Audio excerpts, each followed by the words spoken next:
पटना में गंगा नदी के जलस्तर में लगातार बढ़ोतरी दर्ज की जा रही है। वहीं जलस्तर के बढ़ने से सबसे ज्यादा परेशानी किसान और पशुपालकों को हो रही है। जलस्तर के बढ़ने से गंगा के दियारा के ऊपरी इलाकों में भी बाढ़ का पानी घुस रहा है, जिससे सब्जी की फसल नष्ट हो रही है। वहीं आने वाले समय में पटना में भी सब्जी भी महंगी बिकने की संभावना है। गंगा में अवैध रूप से बालू का खनन भी बड़े जोर शोर से किया जा रहा है, जिसकी भनक प्रशासन को नहीं है। अरुण चौरसिया हमारे साथ जुड़े हुए हैं। अरुण, बाढ़ का कहर जो है बिहार के कई जिलों में देखने को मिल रहा है। राजधानी पटना की भी स्थिति कुछ वैसे ही नजर आ रही है, और हालांकि मुख्यमंत्री नीतीश कुमार ने भी जायजा लिया था कल जा करके। और किस तरीके के हालात हैं? ये जो गंगा समेत कई नदियां हैं जिसके जलस्तर में लगातार बढ़ोतरी हो रही है। गंगा के भी जलस्तर में बढ़ोतरी हुई है। गंडक की से लगातार पानी का प्रवाह हो रहा है गंगा नदी में। यही वजह है कि जो कई घाट हैं वहां खतरे के निशान तक गंगा नदी का जलस्तर पहुंच गया है। यही वजह है कि जब नीतीश कुमार कोरोना निगेटिव हुए हैं, पिछले एक सप्ताह से कोरोना पॉजिटिव थे और घर में ही आवास में ही वो आइसोलेट थे, तो जब वो निगेटिव हुए तो सबसे पहले वो गंगा घाट पहुंचे अपने अधिकारियों और मंत्रियों के साथ, और कई घाटों का जायजा लेते हुए अधिकारियों को निर्देश दिया है कि जिस तरह से गंगा के जलस्तर में बढ़ोतरी हो रही है तो अधिकारी सतर्क रहें और जो भी जरूरी कदम है वो उठावें।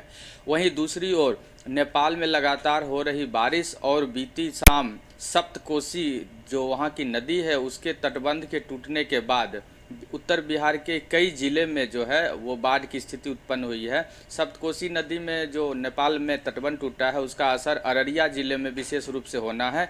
इसको लेकर अररिया जिला प्रशासन अलर्ट है और लोगों से कहा है कि वो सतर्क रहें, लेकिन अफवाहों पर ध्यान न दें, इससे ज़्यादा नुकसान होने वाला नहीं है। इसके बावजूद अभी जो जानकारी मिली है, मुजफ्फरपुर गोपालगंज के कई गांवों में बाढ़ का पानी, जो निचले इलाके हैं वहां बाढ़ का पानी पहुंच गया है। इस वजह से वहां के लोगों को परेशानी हो रही है।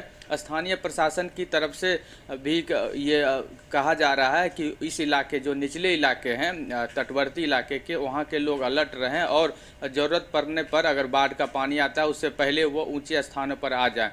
तो अभी भयावहता की स्थिति नहीं है, लेकिन जिस तरह से नेपाल में तटबंध टूटा है और वहां लगातार बारिश हो रही है जिससे उत्तर बिहार के कई नदियों का जलस्तर, चाहे कमला बलान हो दूसरी अन्य नदियां हैं, उसके जलस्तर में बढ़ोतरी हो रही है। इसलिए अलर्ट रहने की ज़रूरत है और प्रशासन को उस इलाके में ध्यान देने की ज़रूरत है जो निचले इलाके हैं और जहां पानी, बाढ़ का पानी घुस गया है और लोगों की परेशानी हो रही है। करीब 20 से 50 गांव ऐसे हैं अलग अलग जिलों के जहां बाढ़ का पानी घुसा है और वहां के लोगों की परेशानी बढ़ी है। हालांकि जिला स्तर पर सिर्फ आश्वासन दिया जा रहा है, लेकिन अभी तक उस तरह का कोई कदम नहीं उठाया गया है जिससे कि वहाँ के लोगों को परेशानी जो है वो दूर हो या कम हो। जी बिल्कुल, बहुत बहुत शुक्रिया तमाम जानकारी के लिए।